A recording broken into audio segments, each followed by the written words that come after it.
Welcome to Project Work With Us. I'm Rachel. And I'm Allison. Come work with us as we join Paul Mintz, lead pastor at TCAL Church. My name is Paul Mintz. I'm the lead pastor at the community at Lake Ridge here in Mansfield, Texas. Can you give us a basic description of your career? Well, I'm a lead pastor. And so basic description, I guess, we founded the church. So ours is a little unique in that we started the church from scratch. I was the youth pastor at our church probably around 2000 and was on staff at a church there for 10 years. I had hundreds of students coming on our Wednesday nights, all that. We moved here and started our church with 4 adults and 4 humans, four little humans, our children, in our living room. And so we really just started. We said, hey, what it would look like for us to found and then launch and then lead a church. So ours has been to gather a launch team together, to cast vision about what this new church would be, and then launch a brand new church with a mindset of saying, what would it look like for a church to actually be committed to seeing its community transformed? And so my role now, after 18 years, finally getting our own set of facilities, so leading the process through raising the money, building our first set of facilities, and moving here, is to keep our staff and congregation focused on and engaged in the mission and the vision of our church. That's really my primary role.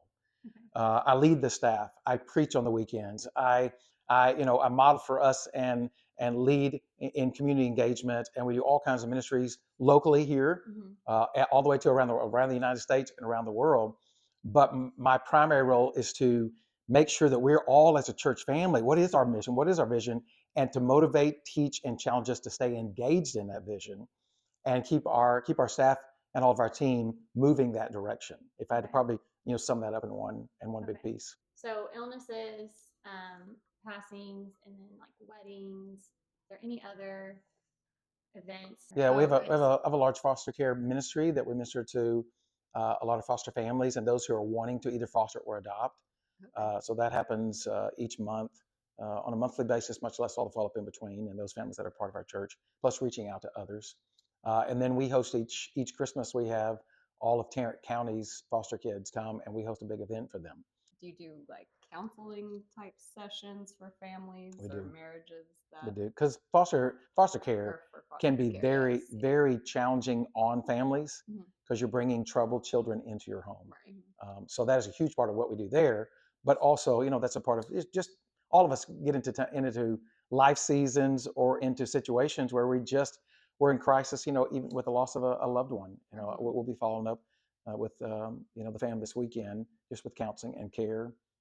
Pastoral, as well as some will defer to clinical counseling. We're quick to refer just because we want people to be served well. But when you do a wedding, do you do the premarital counseling, or is that? It depends on the couple. Yeah, we have several that can do premarital counseling on our staff, and several that are great at it. Plus, we have what's called SYMBIS, Saving Your Marriage Before It Starts.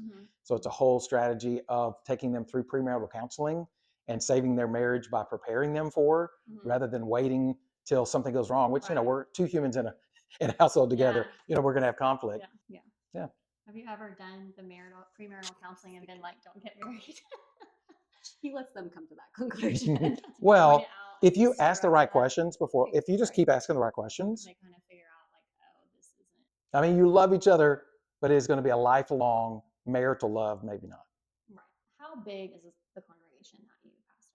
So we'll have anywhere from, let's say 800, 700 or 800 on a weekend, like a regular weekend, where you'll have some larger weekends where you have 1,000 to 12, 1,500. Yeah, I think that just to put in perspective why, like, I grew up in a very small church, maybe 50 people, and so our pastor would do every single wedding and all of the premarital counseling. So to put into perspective why you cannot be the person that does every single wedding, funeral, counseling for a congregation that large. And I think the other thing, sometimes we expect the pastor to be great at everything, and every pastor is going to have unique skill sets. Some are going to be better at maybe the pulpit ministry and communicating there, and some may just really not be gifted at personal counseling. That's just not their strength. If there's someone in the church that can do premarital counseling at a level that's a 10 out of 10, and I can do premarital counseling that's a 5 out of 10, why would I want to rob them? I always want to serve our families the very best we can. And if I'm not the person to do that, directly, I'm just quick to defer or Right. quick to refer so that we serve them well. And so we always ask like what type of education and training is required. So can you kind of elaborate on that? Do you think it is if someone felt called to be a pastor that they should 100% go get a degree in theology, or what type of training would you recommend for them to have? I think this has become one of the bigger debates.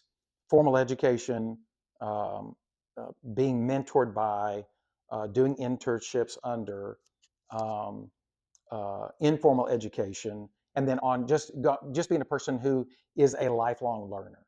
And I really probably espouse to all of those. I think number one, crystal clear is someone needs to be called to be a pastor. Life and ministry and pastoring people is so real. It's so raw. It has wonderful highs and incredible lows, and people get disappointed and hurt and all that. So there's if you're not crystal clear on that, the temptation to go, I don't know if I was, the temptation to pull back out would be really high and really risky. And then I would just tell, let's say, a high school student or someone who's sensing that, sensing like maybe I'm called to that, because I was when I was, when I was in high school is when this really began to formulate and become crystal clear in my mind. It's just my encouragement would just be prepare yourself the best you can. And that's going to be education. It might be formal education, it might be informal education, but go, immediately, just like you can get an internship in an accounting firm, or you get an internship, like you can keep applying and applying and applying until you find some internship opportunities where you can go and say, hey, I'm going to be an intern on the youth pastor, and just start learning. What does that look like? What's behind the scenes look like? What are the time constraints? What does it require of me emotionally and mentally, physically, spiritually? How do I get ready for ultimately carrying out what it is this call? And I think there's certain things when it comes to theology, because you want to be, if you're going to preach God's word, you need to be equipped and prepared to do that. And so again, that might be online classes, that could be some things that they could do with their own pastor. There could be courses they could take underneath them. Okay. So whatever it is that you want to do, you just want to take every chance you can to prepare yourself for the real life of what you're going to be doing. And you won't know what that real life is if you don't go do any internships, or just try. What is your work-life balance like? What is it like for your wife? What Yeah. is And I think- sorry. Go ahead. Because it probably will roll up, but we also always ask, what sort of physical and mental toll does this career have on you and your body? And also, I feel like this job is very emotionally draining. Mhm. Just like you mentioned, you may have a wedding Saturday night. You may have to preach Sunday morning and have a memorial service to cover that afternoon. And so Yeah, it's I've never every seen anybody do that. different. Oh wait, no, we just did that. Yes, Just did that. it But is. Is there? Do you feel like you compartmentalize? Do you feel like, how do you get through, I guess, those different emotions that are so high and so low? let me just give you an example. I remember one time, it was back in my previous role. One day it was, I was a youth pastor there, but I was a number 2 teacher, a large church. And so, my influence in our church family was probably larger than just my job description, just because I was teaching on the weekend. Some when the pastor needed me to, he'd hand the ball off to me. And so I was going to do some hospital visits. And I remember 3 hospital visits that I did that one day. And I took one of the guys that was on my youth ministry volunteer staff. He's a business guy. I said, man, let's come do hospital visits with me. The first one we went to was a family that just had a baby, and we were celebrating with them. They knew, they were in a student ministry having a baby. It was incredible. Just rejoicing with them. Was happy, all that. The next one we went to was a lady who had just come out of brain surgery. This entire right half of her head was shaved, a huge incision. She was fearful as she could be, and we spent a lot of time, really just crying with her. She just cried the whole time. We cared for her. The emotional jump from that first visit to the second visit, and the third visit, we found out was a 6-year-old little boy who his 9-year-old older brother was playing with some lighter fluid and a lighter, and it in a bowl, and he was inside their barn, and he lit it on fire, and it got bigger than he anticipated. So he went to the doors of the barn and he threw the fuel out just as his little brother was walking by. All the fuel got onto his little brother, and obviously there was severe burns, and that was the third visit we went to. So we went from, just and my friend said, I will never do hospital visits with you ever again. Yeah, Don't ever ask me to do I'm this. traumatized just listening to the story. Um, and it's easy. It would be easy for some to minimize the emotional, how taxing it can be emotionally. Yeah. And that's just a real thing. That's So just do a you real like thing. talk about it with your? I mean, because she had asked your work-life balance and like with your family and your spouse. Do you feel like discussing that with at home eases it, or do you feel like you're burdening them with the pain that you have seen, or how does that play out? Probably each situation is a little differently. Mhm. I think my wife Shannon, she is fantastic at coming alongside me. I mean, we really feel like we're in this together. Mhm. And so a lot of that we share with one another, and kind of we offload onto each other. I've heard that a joy share doubles the joy, and emotional burden share halves it, cuts it in half. Every counselor needs a counselor, and every pastor needs a pastor, because we're all just human. Right. You did mention like salary. So salary and benefits, and do you need a side job or another source of income? Mhm. I would imagine it's all going to depend on if you're starting a church from scratch, you really don't have income, or if it's a small church or a large Yeah. church. So, what could someone kind of expect from That's a great question. I would say, first of all, you have to back up and say, what are the financial needs of your family? that? Here's that church may say, hey, here's what we can pay you. Mhm. And then you go, okay, the gap between what the church is able to pay and what our needs are, you want to go into that conversation with the church leaders in such a way that that says, if you can pay, let's say it's a third of what my family needs to live and do all that, that we feel are important, save and prepare for our children's education, all kinds of things, Mhm. then, you know, is the church comfortable with me having some kind of a secondary income? So we call it bivocational. They have two Okay. vocations. Yeah. One is they're a lead pastor of a church that's going to pay them a part-time salary, and they'll have some other a vocation, whether that's in sales or whether that's, I mean, it could be anything. Right. And a church may pay someone part-time like $20,000. A church, may end up, if you depend on the size of the church, they make, $100,000 to $200,000, depending on the congregation and the size of the congregation and what that church's budget looks like. Okay. Because you wouldn't want to say yes to something that obviously would not be able to provide for your family with all that you have, and then them be uncomfortable with you seeking out a secondary income. Mhm. That just it gets up. So you just want to have all those healthy conversations up front before you said yes to any role. What is the best part of your job and worst part? Obviously, is the follow up to that question. Best part is people. Most challenging part is people. Because we're Yeah. messy.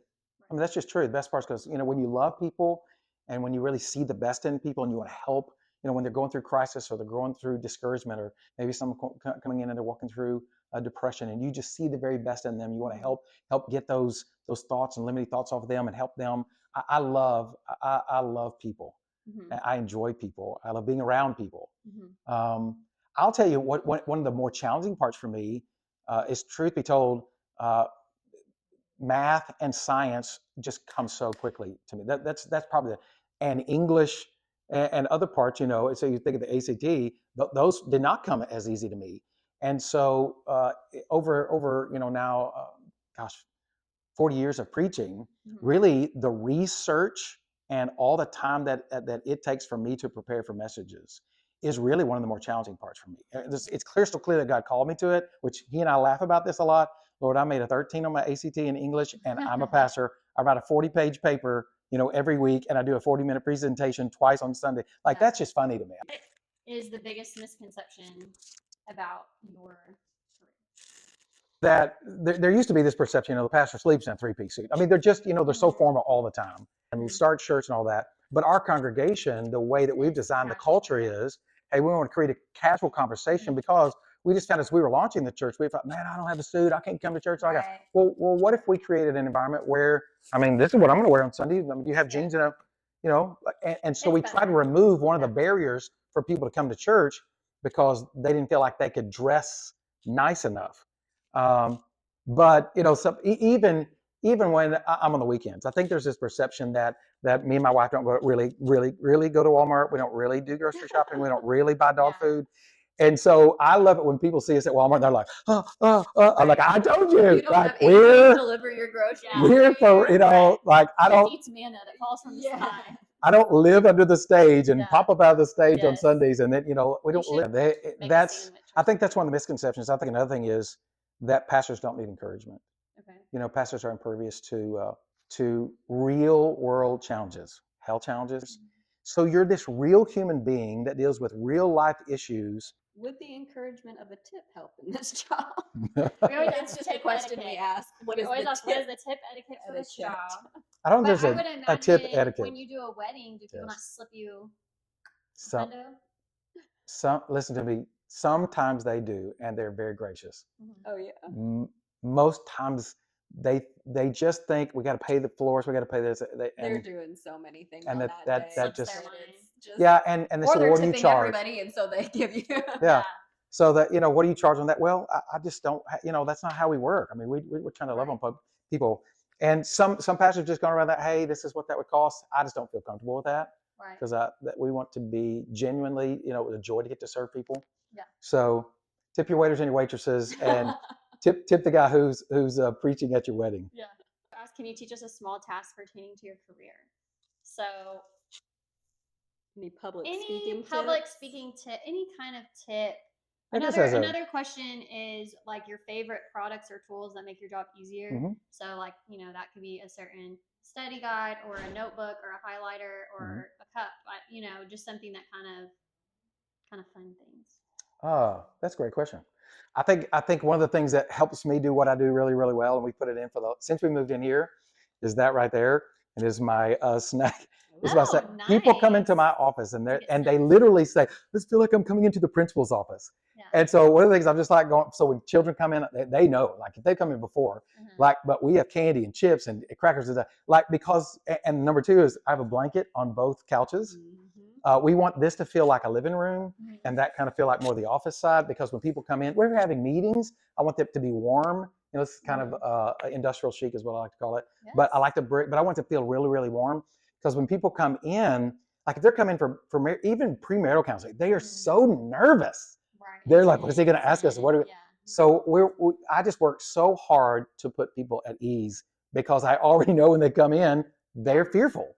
Yeah. And I can't tell you how many people have said, I feel like I'm coming into the principal's office. Well, that's the That last makes thing. sense. That's the last thing you want people to feel. So again, snacks, even these blankets. The reason we have blankets, because it's amazing what soft and tactile. You know, we know that we're very tactile people, and so ladies will just. I was like, hey, we'll get you both one. And like the guy's like, I don't need one of those. I said, all right, we'll just put it right here just in case. Yeah. We're done. They're wrapped She's up. covered up in it, and it's amazing how he just reaches over and just puts it in his lap, and Yeah. you know. So those are little things. Let me give you a tip for speaking. What's the best thing I say? If whatever you're going to speak about, I would just say believe in it and be passionate about it. Okay. It's hard to communicate effectively something you don't know anything about. You don't believe in it, Right. and you don't have some kind of good experience. Passion comes from a good experience. Okay. I think number two is remembering that the way you say things is 9 parts out of 10 of your communication. Okay. In other words, what they're saying, if you just go to any communications class, right, they'll say the words you choose are only 7% of communication. Your tone, your body language. Everything else, your gestures, your tone, your rise, your fall, your just your facial expressions, your volume, your pitch, how fast you go, how slow you go. Do you get quiet? Do you get loud? All that. That is 93% of communication. Now, I think when it comes to things about God, things about God's word, things about spirituality, Christianity, all that, though you better get those 7% of the words 100% right. Right. But if you get them 100% right, and then you neglect the other 93%, you won't communicate it in such a way that it's believable or understandable. And so, like your relatability. So when you're speaking, you want to go, who am I talking to? Like, what are they listening for? How am I going to convince them? What you don't want to go. And he went down to the middle of the valley and point up. See how your gestures and your demonstration is opposite of what the word you're saying, which causes confusion in people's minds. In other words, if you're saying, no, you don't want to do that, and you're shaking your, literally, someone's lying. Yeah. If you're going, oh, yes, oh, yes. Right. Like you could, again, people are getting mixed signals. And if Yeah, you're they not, may not realize it, but you're like, I don't trust that person, or I don't believe them. which is, and what we're doing, believability is like, it could not be Yeah. more critical. Yeah. So I have two more questions. Okay. One is, how could you completely fail at this job? I think pastors fail first Mhm. when we stop following, enjoying, and making our heart happy in Jesus before I ever walk out the door every morning. Okay. My number one priority is to make sure that my faith is real, that my faith is genuine, and that my heart is happy in my relationship with God. When I lose that, everything else suffers. It's my private, personal relationship with God that fuels everything public in my life. If I lose that, it doesn't matter how successful I am publicly. And if your job had a theme song, what would it be? I think that song by Brandon Heath, give me your eyes for just 1 second, give me your eyes so I can see, give me your heart for the brokenhearted, give me your love for humanity, give me your eyes for just 1 second, give me your eyes so I can see. I think a theme song is just being able to see people that are wealthy but broken inside, people that are poor but vibrant inside, and not just judging people on the external things. The Bible talks all the time that man looks on the outward things and the outward things he sees, but God looks on the heart. And he wants us to learn to see with those kind of kingdom eyes. So I would say more, I don't know, that'd be my. I like it. No, I like that. That's a good one. Yeah. All right. Well, thank you so much. Yes, for thank doing you. this. Yeah. Thanks for coming to work with us. If you would like us to join you at work, then work your way into our DMs.